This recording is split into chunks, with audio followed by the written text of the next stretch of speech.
Last episode, Iron Man finally managed to track down Kang the Conqueror's mothership to the only location he somehow never thought of: literal space.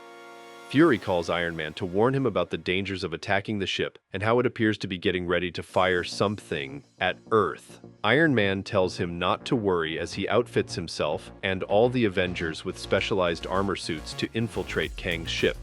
They ride their jet and Kang locks his weapons targeting the Avengers mansion and fires. Thor leaves the jet and flies as fast as he can to intercept the massive laser headed their ways. He manages to repel it with his sheer strength, but gets taken out as well.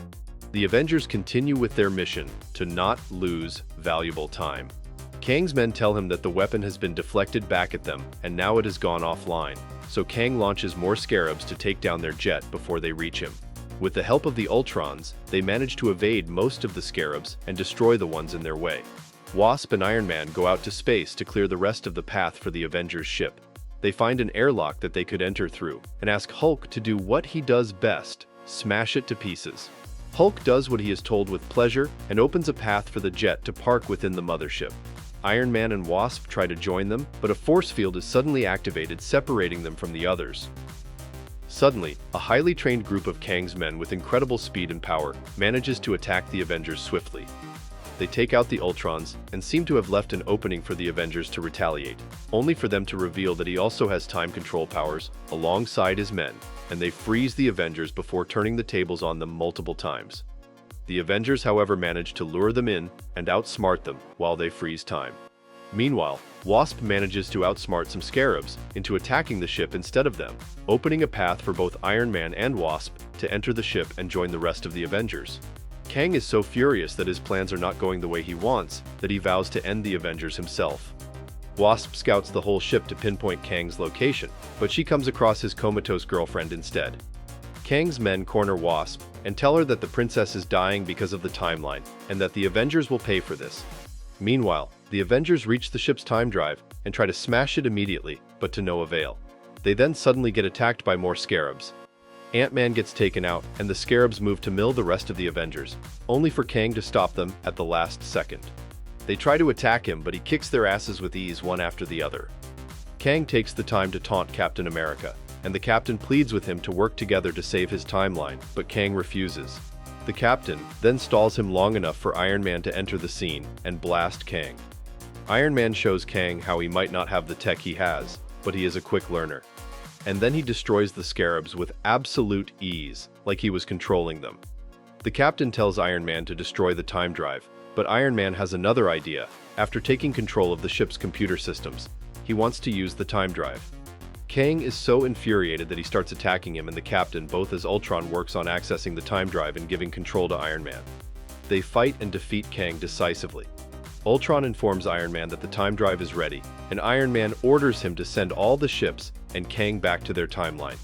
Wasp interrupts this whole scene and tells Iron Man to stop what he is doing immediately, or Kang's girl will die. She pleads with Kang, and Iron Man gives him an ultimatum to either surrender or be erased back to his timeline.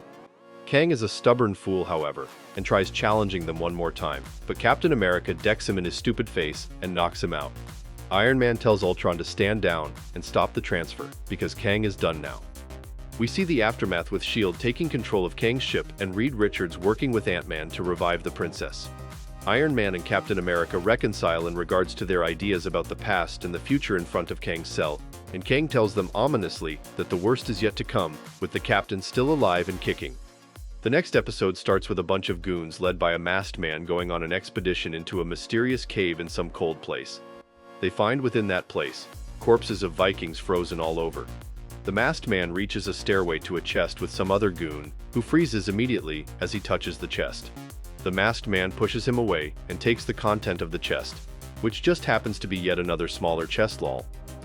We then see Wasp, who is enjoying the sun in her bikini, joined by Hulk and Hawkeye, chilling beside the pool at the Avengers mansion.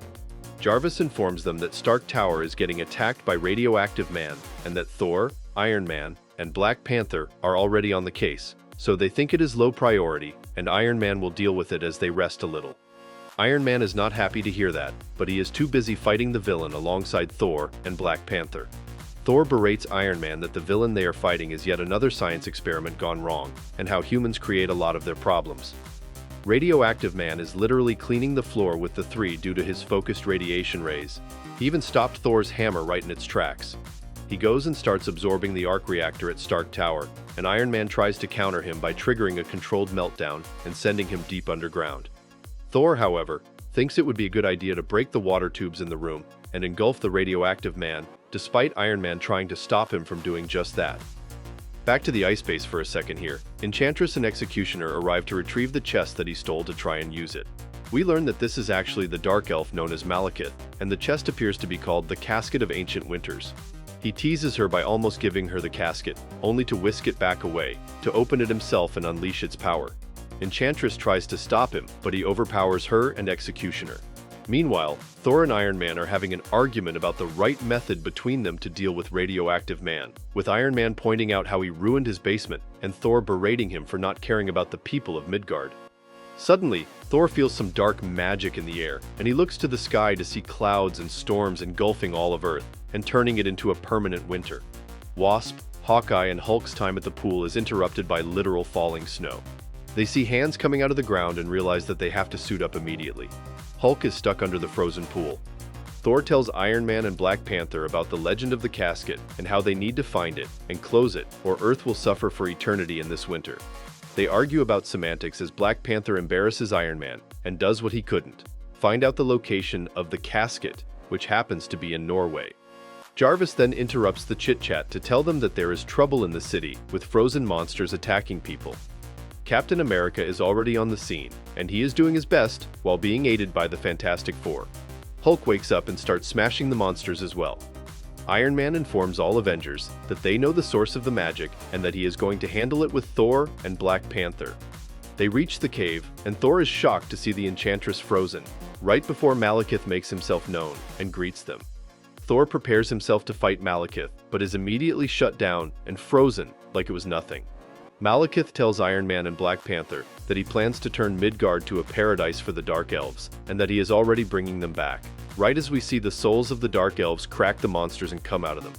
Malekith and his hounds attack Iron Man and Black Panther. Meanwhile, the rest of the Avengers are being overwhelmed and beaten by the Dark Elf shadows. Iron Man's energy blasts unfreeze Thor, and Thor tells him that iron is the weakness of the Dark Elves. Black Panther also finds out that vibranium works just as well, but Malekith taunts them about their futile efforts. Iron Man and Thor come up with a plan where Iron Man incapacitates Malekith with his armor to weaken him just enough for Thor to blast him with lightning. They do just that, and manage to completely eviscerate Malekith. Thor then moves with all of the might he has left and closes down the casket.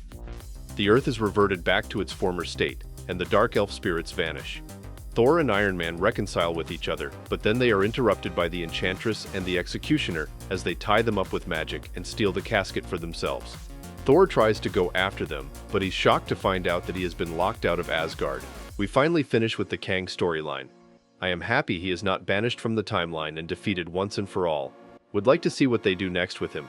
They seem to be already planting the seeds for Ultron going rogue. Can't wait for that either. This brings us to the end of today's video. Don't forget to leave a like and subscribe to our channel to get more videos like this one. Your support helps us grow. And tell me, what do you think of these two episodes? Do you think they will do Ultron justice unlike the MCU?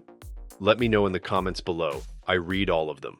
And if you're watching till now, thank you. I'll see you in another video soon.